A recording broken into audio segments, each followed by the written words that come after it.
で、キリがないんでちょっと足回りの話いきますね。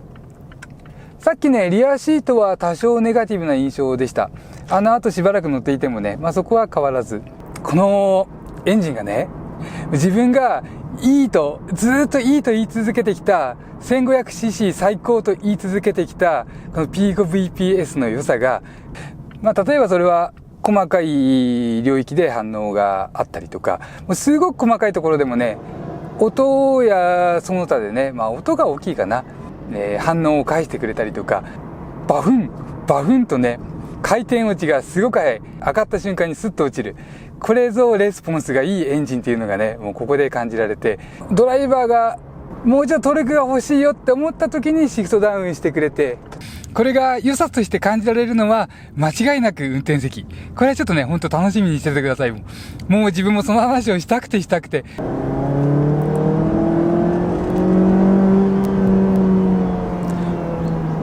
間違いいっぱいの自動車選び、ヒラリー男爵です。今日は CX3、この CX3 の価格と乗り味、それから装備というあたりでね、述べていきたいなと思います。で、この車ね、乗ったらすごくいいです。デビュー初期モデルの乗り味からは想像できないぐらいに良くて、すごく良かったです。で、その話をしていきます。で、乗り味の話めちゃくちゃしたいんですけれども、いつもの流れでね、自分まずリアシートに乗ります。リアシートに乗って、価格とか装備に、それからリアシートの乗り味に簡単に触れてから、自分が運転席に移って、この車のすごくいいところとかね、ちょっと気になるとか、あと他の車と比較したらどうなのかというところを述べていきます。じゃあこれでちょっとね、まずリアシートに入ってみますね。寄ってもらえますか？はい、乗ります。リアシートはね、そんな広いとかはないです。で、あとは乗り心地次第かな。静粛性の面で言うとね、そんなに後ろからうるさいということもなくて、排気音は結構大きいんですけれども、それ以外はそんなうるさいということは前に座っていて感じませんでした。あと、フロントシートにいた時に、リアサスペンションがそんなにね、ガツガツしてる感じもしなかったので、乗り心地もそれなりに確保されてるんじゃないかと、すごく楽しみです。で、ごめんなさい。ちょっと忘れちゃいました。今日の車は2025年式の CX3、ガソリンモデルになります。グレードは 15S ツーリングです。それではリアシートでのレビューから行ってきます。ということでね、リアシートを座っています。今、リアシート座ってみて、まず思うのは、シートの座面が柔らかい。で、背もたれも柔らかいです。このあたりはマツダ2で感じた時と一緒かな。闇雲に、長距離向けとか、体の安定とかを優先して、短距離でのガツガツ来るのをちょっと妥協してるような、そうしたシートではなくて、座った瞬間からね、柔らかいねと、ちょっと移動するのも気楽だねって思えるような、そんなシートという印象です。で、スペース的には、やっぱり、想像通りというかね、そんなに広くはないです。で、シートバック、フロントシートのシートバックとかも、結構薄く、コンパクトに作られていて、それなりにスペースを稼ごうというのは感じますけれども、それでもね、そんなに、広いとかではなくて、どちらかといえばエマージェンシー的。フロントシートに2人座って、で、ラゲッジに2人分の荷物を積んで、で、一泊とかの旅行に行くようなね、そういう SUV らしさを感じられるようなリアシートです。で、あと、マツダというと、オルガン式ペダルとか、ペダルレイアウトが優先されていて、その分ちょっと車内スペースが犠牲になっているというのはね、何を優先して何を犠牲にするかという取捨選択の上でしょうから、仕方ないというかね、割り切られている部分だと思います。ペダルがオルガン式ペダルになるだけで、5センチぐらいね、ペダルが後ろに来やすい、来る。そういった話も聞いたことありますし、着座位置低くして足を伸ばして座る立派なドライビングポジションですと、どうしてもね、シートの位置は後ろに行きます。これは台所に座るダイニングチェアと、それからソファーとの違いみたいなものですね。その分、リアシートにちょっとね、しわ寄せが来てるような、そういったところはあります。で、リアシートに座ってみて、ちょっとじゃあ、乗り心地のところから行きましょうか。まだね、5分も乗ってないんですけれども、感じるところは、フロントシートよりは少しゴツゴツ感があります。ただ、どうでしょう。静粛性的にはね、排気音は入っていきます。結構ボーボーね、排圧高そうな音で、もうパンパンしてる。元気いっぱいです。これが良さとして感じられるのは、間違いなく運転席。これはちょっとね、ほんと楽しみにしててください。もう自分もその話をしたくてしょうがないんですけれども、リアシートね、これぐらいにして、CX3 の一つ大きな魅力である価格とか装備の話をしていきます。まずね、今回の2025年式 CX3 は排気量がね、デビュー当時とは変わってきています。デビュー当時は 1.5 のディーゼルと 2000cc のガソリンでした。で、現在は 1.5 のガソリンモデルと 1.8 のディーゼルモデルというようにね、ラインナップが変わっています。で、価格はですね、今一応グレードは1つで特別使用車2つみたいな形です。で、それを3つのグレードとして捉えますと、とりあえず3種類。15S ツーリング、15S アーバンドレッサー、15S ビビットモノトーンという3つがありまして、価格は228、253、271みたいなね、感覚です。20万円刻みみたいな感覚かな。で、ここで思うのはね、このネーミングが素敵ですよね。おしゃれ感漂う、ボディデザインに合ったようなネーミングのグレード名。アーバンドレッサーとかね、もう聞くだけで、なんか素敵な車想像しちゃいますし、ビビットモノトーンっていうとね、ものすごく現代的なイメージを与えてくれる。このあたりがね、素敵なところです。もう本当、社名とかグレード名っていうのは、もう車買ったらね、一生付きまとう。さらに、もう本当ね、もう死ぬまで車乗り継いでる間に、もう忘れないですからね。すごく重要なところだと思いますし、この素敵なネーミングにね、自分は惹かれます。で、本当いいところをね、お世辞じゃなくて、本当にそう思うので、このあたり述べています。で、あとは、装備面行きましょうか。この CX3 は、価格自体はね、そんなに安いことはないです。230万円スタートということで、1500cc。この価格自体は、ホンダですと最近 WRV がありますし、あと、トヨタで言うと、ヤリスクロスのガソリンモデルは200万円少々から、ハイブリッドでも240万円弱ぐらいからでしたから、このお値段自体はそんなにね、安いという感じは受けないです。で、ヤリスクロスとかね、フルハイブリッドで今望まれているような装備がみんなついて、で、多少割り切られてるとこがあっても素晴らしく良い燃費性能とか持っていますから。で、この CX3 が優れているというのは、そうですね、今までで言ったら上級者的な装備みたいなところがね、優れています。まずね、とりあえず、あって当然だよねみたいなところの装備は結構何でもついています。ACC、LED ヘッドライト、360度モニター、それからハッド、ヘッドアップディスプレイですね。HUD とも言います。あと、アルミホイル16インチサイズ。で、リアトノカバー、スマートキー、全面 UV カットガラス。で、あと注目の機能としては電動パーキングとブレーキホールド。これなければね、買えないという方もいらっしゃいますからね。そして嬉しいのが本革ステアリング。これ自分にとってはね、必須です。で、あとはこのハンドルの革の感触。革の感触がやっぱりいいんですよね。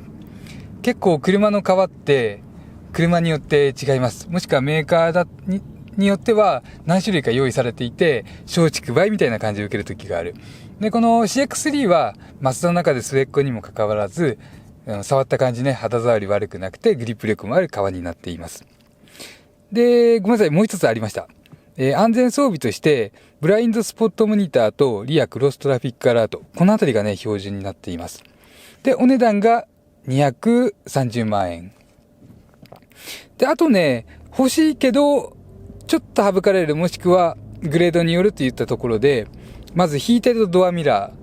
今冬の12月でして、12月の夜とかね、ドアミラー曇ります。温度差でね、湿気固まっちゃう。で、その曇りを取るヒーテッドドアミラーが 4WD 車に装着されるという話です。それからアダプティブハイビーム。最近軽自動車なんかでも採用例増えてきていまして、できれば欲しい装備です。で、これがアーバンドレッサーの方で装備される形になります。で、そうだ、一つ忘れてました。このアーバンドレッサー250万円は、すごくね、いいところがあります。それは、白い内装が選べるんですね。白い内装が選べて250万円っていうのは、なかなか少ない選択肢だと思います。正確に言うと、インパネとかはそんなに変わらずね、過色の部分の、色合いが変わるぐらい。ただ、シートが白くなるということで、合皮のシートになる。このあたりがね、すごく嬉しいところです。繰り返しますが、標準の 15S ツーリングでも結構装備は揃っている。今までにちょっと上級の車乗ってた方が CX5 にダウンサイジングされるとして欲しいような装備は大体ついている。で、いいんですけれども、あと15万から20万円ぐらい出してね、アーバンドレッサー選ぶと白いシート色が選べる。じゃあ、あとね、今リアシート乗っていて思ったところ、一つ付け加えます。乗り心地の面で言うとね、フラットな面はいいんですけれども、ちょっと揺れがあるところだと、ゆっさゆっさと、ちょっと素早く上下動をするような感じがあります。SUV らしい乗り心地です。ストロークがあって、当たりは柔らかい。でも素早く上下しちゃって、ちょっとゆさゆさっていう感じがね、伝わってくる。そのくらいの乗り心地でした。じゃあこれでね、次止まったら自分運転席に行って、乗り味のレビューに入っていきます。さあ、運転席に行きました。もうほんとね、今日ここまでに30キロぐらい運転してきたんですね。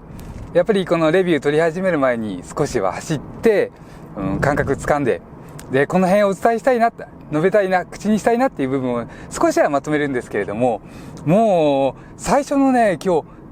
50メートル、100メートル走って、このステアフィールね、駐車場から出て、ハンドル戻して、ちょっと直線走っただけでね、もうウッキウキ。で、信号待ちとかでね、軽くエンジン空吹かしてみても、もうそれでさらにテンション上がって、あとはシフトダウンして、スパンスパンっていくのとかね、もうそこだけでテンション上がっちゃってね。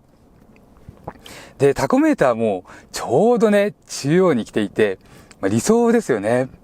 自分ずっとマニュアル車乗り継いできているので、大体所有してた時期が長いので、常にタコメーターに目が行く、癖があります。前回中とかもね、本当はいけないんですけれども、速度計ではなくてタコメーターに目が行く。で、何速何回転で何キロかなって頭の中でね、変換しながら乗るような習性があるんですけれども、そういうタイプの人間にはね、もうすごくいいんじゃないかと。で、あれです。ハンドリングに関しては、まだね、交差点ぐらいしか曲がってなくて、あと駐車場で回したぐらいなので、だんだん乗ってるうちにね、言ってること変わってくるところがあるかもしれないです。今日この動画が1本目なので、続く動画何本か撮る予定でして、最後の方に撮った動画の方がね、どうしても意見まとまります。その分オブラートのくるんじゃうとこも出てくるんですけれどもね。なので、第一印象的に今動画でちょっと述べさせていただいて、あとできたら他の動画も見てみてください。多分ね、後から上げる動画の方が、いいことが言えてるのかなっていう、自分なりにはね、そんな感じです。うわ、いい音だね。反応も良さそう。自分で吹かさなくてもこの音で伝わってきます。で、あと今回燃費とかパワートレインの動画は撮らない予定なので、アクセルとエンジンの話いきましょうか。これで言ってもね、やっぱりアクセルペダルがちょっとね、敏感なところがあります。今時速30キロで、そのくらいで走り出しちゃえばいいんですけれども、時速10キロぐらいのところかな、一速使うところで少しね、スロットル特性が敏感。敏感すぎ。ちょっと過敏に反応しやすい。もちろん丁寧にアクセル操作すればギクシャクはしないです。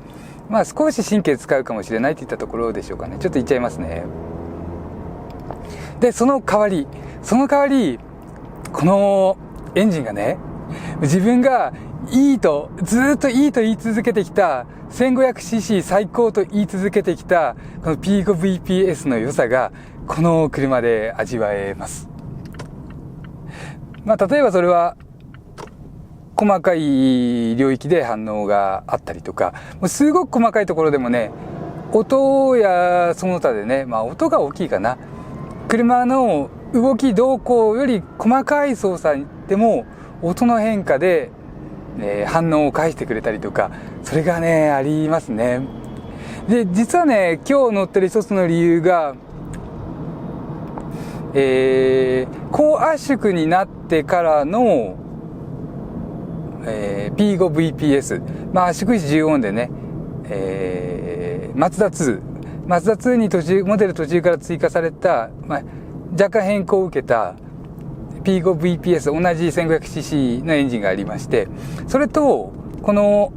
車は圧縮比13と書かれている P5VPS なんですね。同じエンジンですけれども若干違って、ボンネット開けてもね、見た目が少し違います。マツダ2の方が最近のね、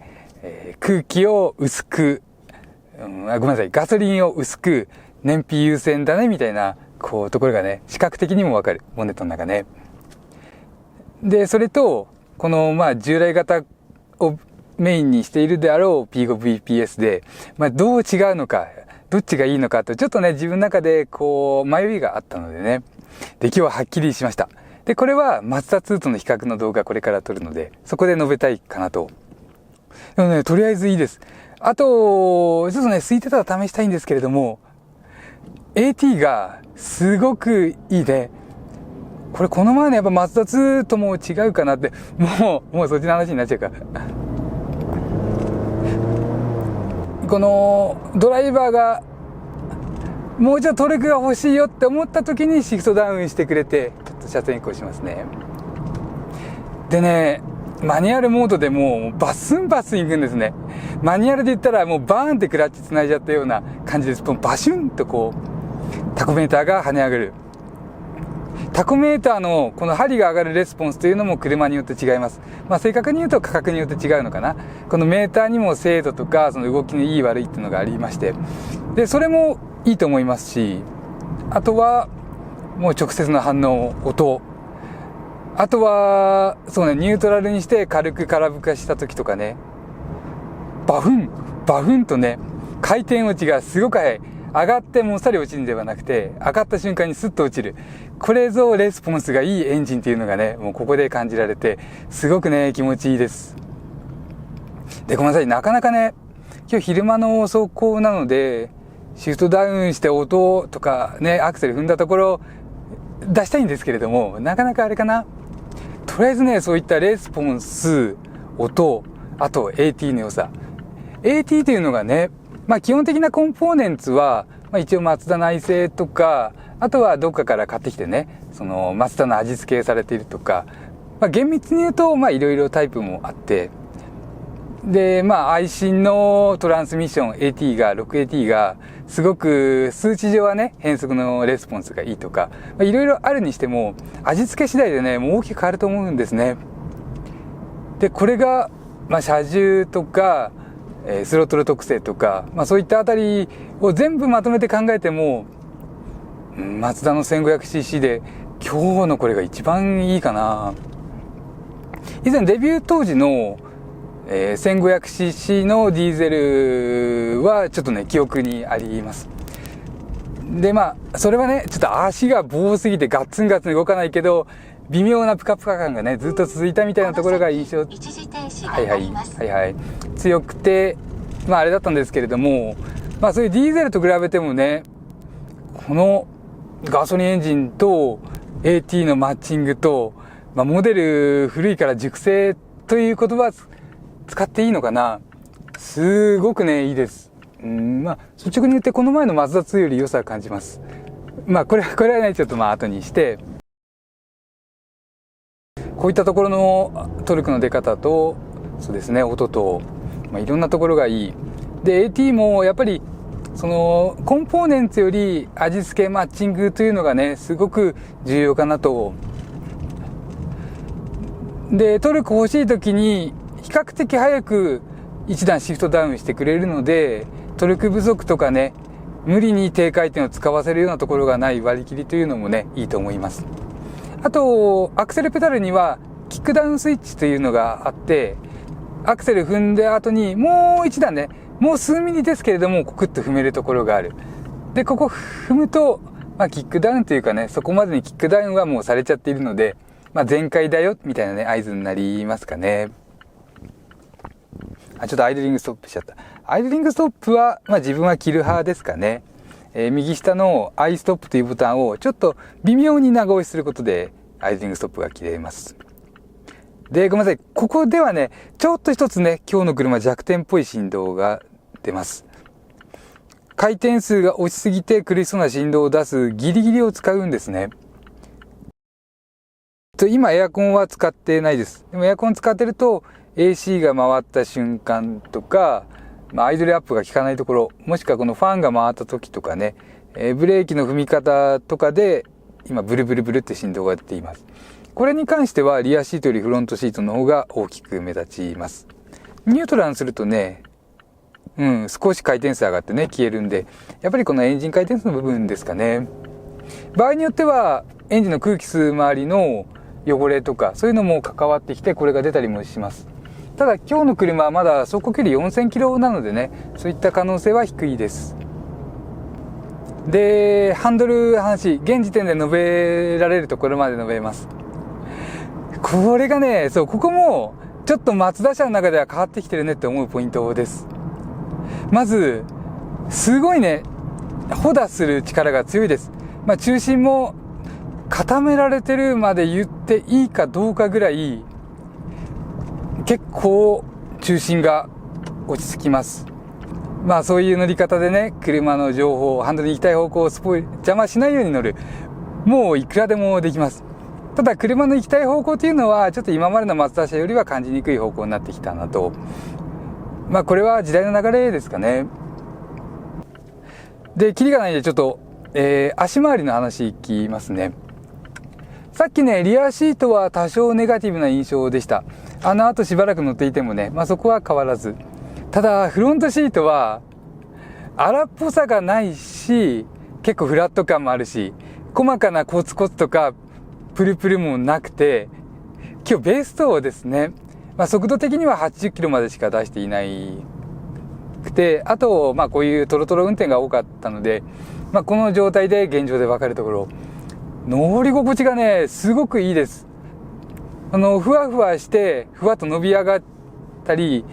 ふわっと着地したりとか、そういう乗り心地ではなくて、でも縛りすぎていないというかね、多少フロントの上下は感じられますが、そんなのはね、もう全然しょうがないというか、もう全然いいレベル。SUV らしいゆっさゆっさ感はもう全くないです。全くって使っちゃいましたけれどもね。それぐらい言えるぐらいです。で、しっとりしていて、平らな路面でのね、プルプル感、コツコツ感、そういったものが全然伝わってこない。多分タイヤの状態もいいんでしょうね。ものすごくいいです。ものすごくいいというのは同じようなクラスの、ヤリスクロス WRV、それから、ごめんなさい。ライズクロスビーあたりかな。最近乗った中で言うとそんなあたりで比較して、ものすごくいいです。で、状況によってはこういったあたりがね、CX5、今、2025年の末に新型に切り替わるかどうかぐらいのところですけれども、と比較してもこっちの方が好ましいって感じる方がいるんじゃないかなっていうぐらいのね、このハンドルの補打する力の強さと、この乗り心地、それぐらいね思っています。ただリアシートに関してはね CX5 が圧倒的です。当然ですよね。お値段も違いますし。で、今ちょっとね、やっとハンドル切ったりアクセル踏める場所に来まして、なんか感覚的に軽快感はありそうです。最初は、WRV か、同じぐらいの価格のホンダ車 WRV と比較して、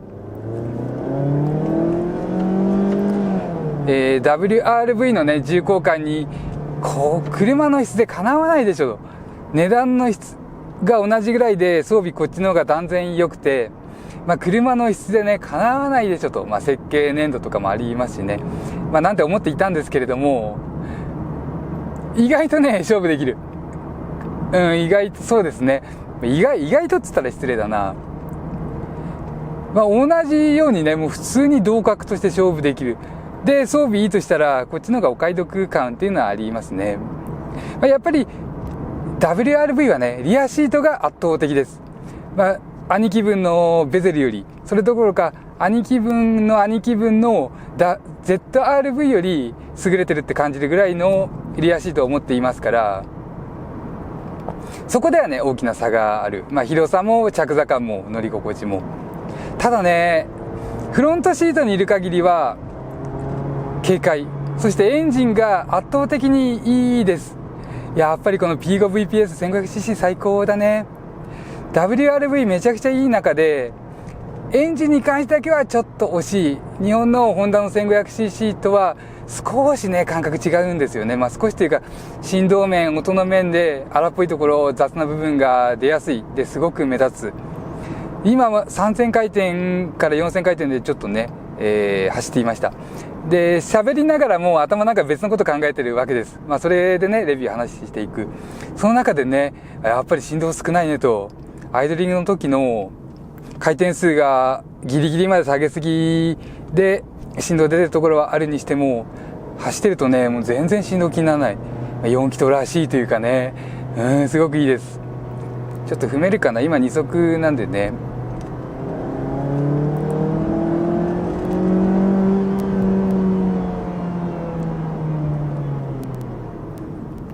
こんな感じです。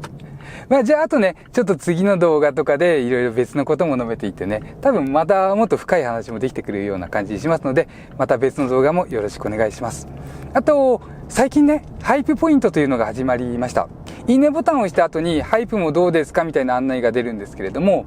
YouTube のアプリが最新で、あとはコメントできるようなね、ハンドルネームをつけてる方のみ、ハイプができます。で、このハイプポイントというのは、すごく簡単にその YouTuber を応援したりとか、今無名だけど、こういう人がね、もっと声を大きくレビューしてほしいみたいな人に、入れるポイントです。で、自分としては、ぜひね、をお願いしたくて、思っています。お願いできればと思っています。よろしければ、そのハイプポイントをちょっとね、